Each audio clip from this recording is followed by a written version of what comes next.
Here we go again for one last time. Get this torture over with.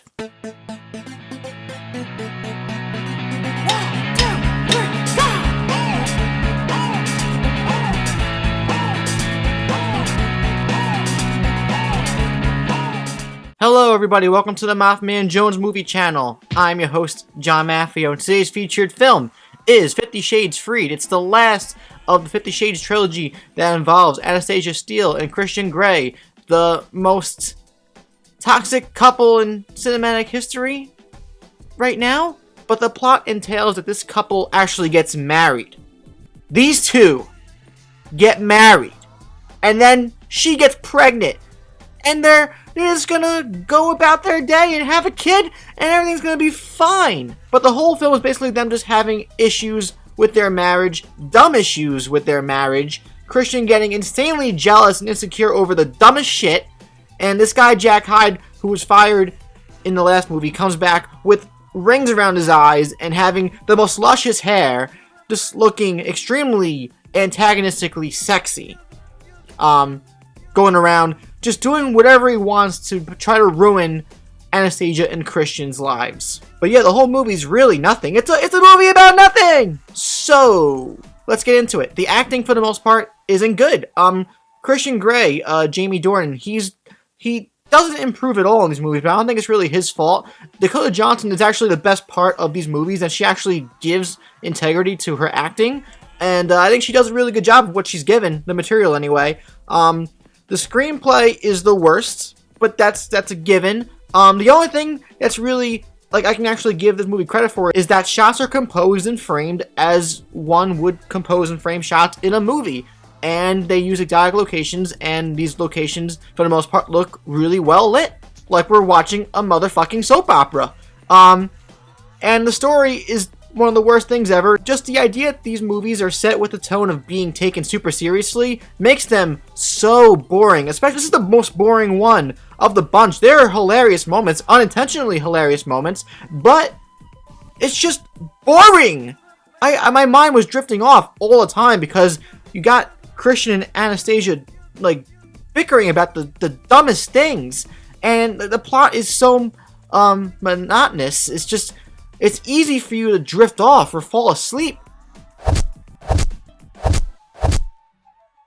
The sex isn't even sexy because there's no chemistry between Jamie Dornan and Dakota Johnson. Though there are movies that I saw when I was younger, when I was a kid, that have more sexual tension than these movies have had in all three movies. There was more sexual tension between Jerry O'Connell and the girl from the Planet of the Apes remake in Kangaroo Jack than there was in this movie. So yeah, 50 Shades Freed is an abomination. It's a 1 out of 5 stars. It's one of the worst movies that has come out this year. It's only February, but I can definitely guarantee it is going to be one of the worst of the year, and that's my review. Now let's actually get into some real shit that I want to talk about, okay?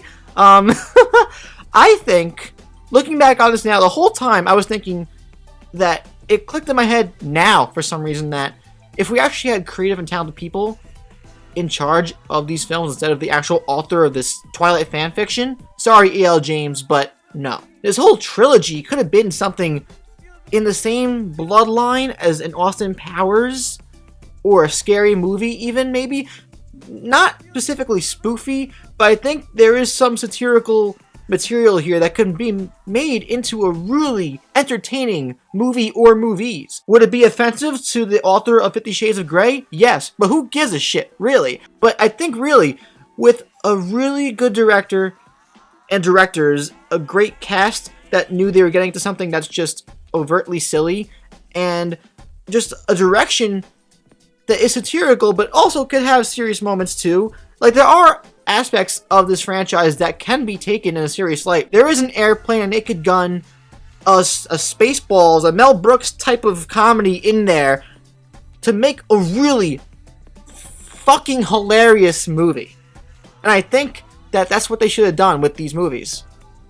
That's what I wanted to say. But the idea of this billionaire who owns this gigantic company, who had sexual abuse in his past, and it affected him for the rest of his life, that he has to have sexual dominance over his subordinates.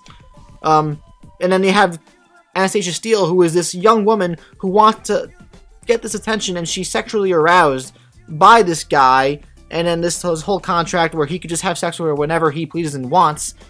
And then you throw that into the mix that they actually somehow get married, and she kind of like brings him down to her level, and then they actually have a kid. Like, there's so much material there just for comedic genius. Really? You're bringing marriage and children into the lives of these two people. It doesn't make any sense. This movie expects you to believe that just all the problems that they had, all the problems that he has with the sexual abuse, is just all going to go out the window now because they have a kid in the lives? No! But there are ideas to make a 50 Shades of Grey movie legitimately good, funny, and entertaining. This movie is entertaining for all the wrong reasons.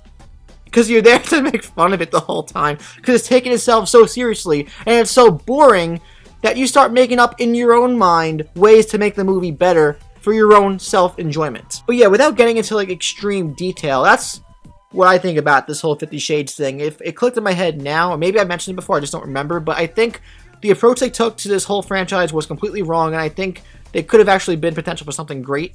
I think there is still potential for something great if they want to do something similar like a spoof in the future with really talented people. But this franchise overall is boring and monotonous. It's not sexy. You got attractive leads, but they don't have any chemistry together, so there's no sexual tension for them, for the audience. It just makes the whole thing boring. And this movie is just, it feels a lot longer than it actually is. There are plot holes galore, and there are just ideas that just, they literally like let it go over our heads, like, and they expect us to not be like, wait, you're just gonna ignore that, you're just gonna ignore this and just expect us to believe this, and this, and that's how we got from here to there. It's a bad movie. But did you really expect a good movie?